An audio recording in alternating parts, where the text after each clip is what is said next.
ಎಲ್ಲರಿಗೂ ಸಾಮಾಜಿಕ ನ್ಯಾಯ ಸಿದ್ದರಾಮಯ್ಯ ಹೇಳ್ತಾರೆ ನಾವು ST ಪರವಾಗಿ SC ಪರವಾಗಿ ಅಂತ ಹೇಳ್ತಾರೆ. ಆದರೆ ಇವತ್ತು ಏಕಾಏಕಿ ಈಗಾಗಲೇ ಹೇಳಿದ್ರು ನಮ್ಮ ಮುಖಂಡರೆಲ್ಲರೂ ಏನು 56% ಏನಿದೆ ಇದು ಬೇರೆ ಬೇರೆ ರಾಜ್ಯಗಳಲ್ಲಿ ಸಹ ಏನು 50% ಕ್ಯಾಪನ್ನು ಅದು ಮೀರಿ ಇದೆ. ಯಾಕಂದರೆ ಇವತ್ತು ತಮಿಳುನಾಡಲ್ಲಿ 69% ಇದೆ, ಛತ್ತೀಸ್ಗಢದಲ್ಲಿದೆ, ಜಾರ್ಖಂಡಲ್ಲಿದೆ. ಅಂದರೆ ಆ ರಾಜ್ಯಗಳಲ್ಲಿ ನಮ್ಮ ರಾಜ್ಯದಲ್ಲಿ ಸಹ ಇದೆ. ಅದನ್ನ ಕಾನೂನಾತ್ಮಕವಾಗಿ ಹೋರಾಟ ನಮ್ಮ ಅಡ್ವೊಕೇಟ್ ಜನರಲ್ ಆಗಿರ್ಬೋದು, ಸರ್ಕಾರಿ ವಕೀಲರು ಏನಿದ್ರು ಯಾರು ಸಹ ಅದನ್ನು ತಲೆ ಕೆಡಿಸ್ಕೊಂತ ಸರಿಯಾದ ರೀತಿಯಲ್ಲಿ ವಾದ ಮಾಡದೇ ಇವತ್ತು ಹೈಕೋರ್ಟಿಗೆ ಸ್ಟೇ ಕೊಟ್ಟಿದೆ. ಇದಕ್ಕೆ ನೇರ ಕಾರಣ ನಮ್ಮ ಏನು ಸಿದ್ದರಾಮಯ್ಯ ಸರ್ಕಾರ ಏನು ಸುಮ್ಮನೆ ಈಗ ಅವರು ಒಂದ್ ಕಡೆ ಇವರು ಸಮಾಜ ಕಲ್ಯಾಣ ಸಚಿವರು ಹೇಳ್ತಾರೆ ನಾವು ಮಾಡ್ಕೊಂಡ್ರೆ ಇಬ್ಬರು ಹೆಂಗಂದ್ರೆ ಸಿದ್ದರಾಮಯ್ಯ ಅವರು ಸಮಾಜ ಕಲ್ಯಾಣ ಒಬ್ಬರು ಅತ್ತಂಗ್ ಮಾಡಿ ನಾವು ಸತ್ತಂಗ್ ಮಾಡ್ತೀವಿ ಅಂತ ಹೇಳ್ತಾರೆ. ಬಿಟ್ರೆ ಯಾವುದೇ ಕಾರಣಕ್ಕೂ SC ST ಜನಗಳ ಬಗ್ಗೆ ಇವರಿಗೆ ಕನಿಕರ ಇಲ್ಲ. ಯಾಕಂದ್ರೆ ಇವತ್ತು ನಾವು ಈ ಸಂವಿಧಾನದ ಒಂದು ಹಕ್ಕು ನಮ್ಗೆ ಕೊಟ್ಟಿರೋದು ಜನಸಂಖ್ಯೆಗೆ ಅನುಗುಣವಾಗಿ ನಾವು ರಾಜಕೀಯವಾಗಿ ಆಲ್ರೆಡಿ 7% ಕೊಟ್ಟಿದ್ದಾರೆ.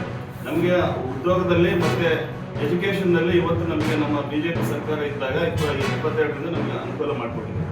ಇದನ್ನ ಇವತ್ತು ಏನು ಸುಮಾರು ನಮ್ಮ 7% ಇಂದ ಎಷ್ಟೋ ಜನಗಳಿಗೆ ಇವತ್ತೇನಾದರೂ ಅದನ್ನ 56% ಹೊರಗಿಟ್ಟು ಏನಾದರೂ ಮಾಡಿದ್ರೆ ಸುಮಾರು 4,000 ರಿಂದ 5,000 ನಮ್ಮ ವಿದ್ಯಾರ್ಥಿಗಳಿಗೆ ನಮ್ಮ ಸಮಾಜಕ್ಕೆ ಅನ್ಯಾಯ ಆಗುತ್ತೆ. ಅದಕ್ಕೋಸ್ಕರ ಇದನ್ನ ಯಾವುದೇ ಕಾರಣಕ್ಕೂ ನೀವು ಎಲ್ಲ ಸರ್ವಪಕ್ಷ ಸಭೆ ಕರೆದು ಅಥವಾ ಒಳ್ಳೆ ನುರಿತ ವಕೀಲನ್ನು ಇಟ್ಕೊಂಡು ಇದನ್ನ ಯಾವುದೇ ಕಾರಣಕ್ಕೂ ನಾವು ಏನು 7% ಇಲ್ಲ ಏನು ಈಗೇನು ನಿಮಗೆ ಎಲ್ಲರಿಗೂ ಅನುಕೂಲ ಮಾಡಿಕೊಡ್ಬೇಕಂತ ಹೇಳ್ತೀವಿ.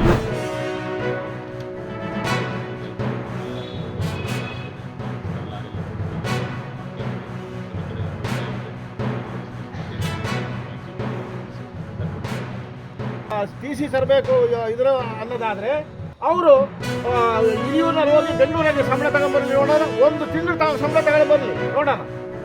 ಆದರೆ ವ್ಯವಸ್ಥೆಯನ್ನು ಎಲ್ಲರೂ ಕೂಡ ಪಾಲಿಸ್ಬೇಕು. ಅವ್ರಿಗೇನು ವ್ಯವಸ್ಥೆ ಇರಬೇಕು ಅವ್ರಿಗಿರಬೇಕು, ರೈತರಿಗೇನು ವ್ಯವಸ್ಥೆ ಇರಬೇಕು ಅದು ಅವ್ರಿರಬೇಕು. ಅದಕ್ಕೆ ಇಲಾಖೆ ಇಟ್ಟಿರ್ತಕ್ಕಂಥದ್ದು.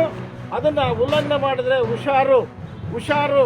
ನಾವು ರೈತರು ಬೀದಿಗಿಳಿದ್ರೆ ಮುಂದಿನ ದಿನಗಳಲ್ಲಿ ಬಹಳ ನಿಮಗೆ ಕಠೋರವಾದಂಥ ಒಂದು ಶಿಕ್ಷೆಯನ್ನು ಕೊಡಬೇಕಾಗತ್ತೆ. ಅದರಿಂದ ನೀವುಗಳು ತಕ್ಷಣವೇ ಈಗ ಎಕ್ಸಿಕ್ಯೂಟಿವ್ ಇಂಜಿನಿಯರು ಅವರು ಈ ಹಿಂದೆ ಏನಾಗಿತ್ತು ಅಂತಂದರೆ ಹಿರಿಯೂರಿಂದ ನಾವು TCಗಳು ತರ್ತಾ ಇದ್ವಿ.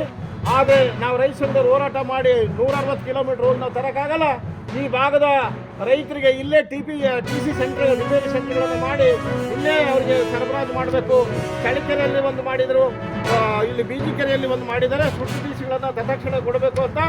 ಆದರೆ ಇವರು ಆ ಸುಟ್ಟ TCಗಳು ರಿಪೇರಿ ಮಾಡಿದ್ರು ಹಿರಿಯೂರಿಗೆ ತಗೊಂಡು ಅಲ್ಲಿಂದ ತಗೊಂಬರ್ರಿ ಅಂತಂದರೆ ಇದು ಅವೈಜ್ಞಾನಿಕವಾದಂಥ ತೀರ್ಮಾನ. ಅದರಿಂದ ಹುಷಾರಾಗಿರ್ಬೇಕು ನೀವು. ಈಗ ಏನು ಸರ್ಕಾರ ಪಾಲನೆ ಮಾಡಿದೆ ಇದನ್ನು ರೈತರಿಗೆ 10% TC ಕೊಡಬೇಕು ಅಂತ ಅದನ್ನು ಬೀಜಿಕೆರೆಯಲ್ಲೇ ಕೊಡೋಂಥ ವ್ಯವಸ್ಥೆ ಮಾಡಲಿಲ್ಲ ಅಂದರೆ ಚೀಫ್ ಇಂಜಿನಿಯರು ಆಫೀಸ್ ಮುತ್ತಿಗೆ ಹಾಕಿ ನಿಮಗೆ ಬುದ್ಧಿ ಕಲಿಸೋಂಥ ಕೆಲಸವನ್ನು ಮಾಡಬೇಕು.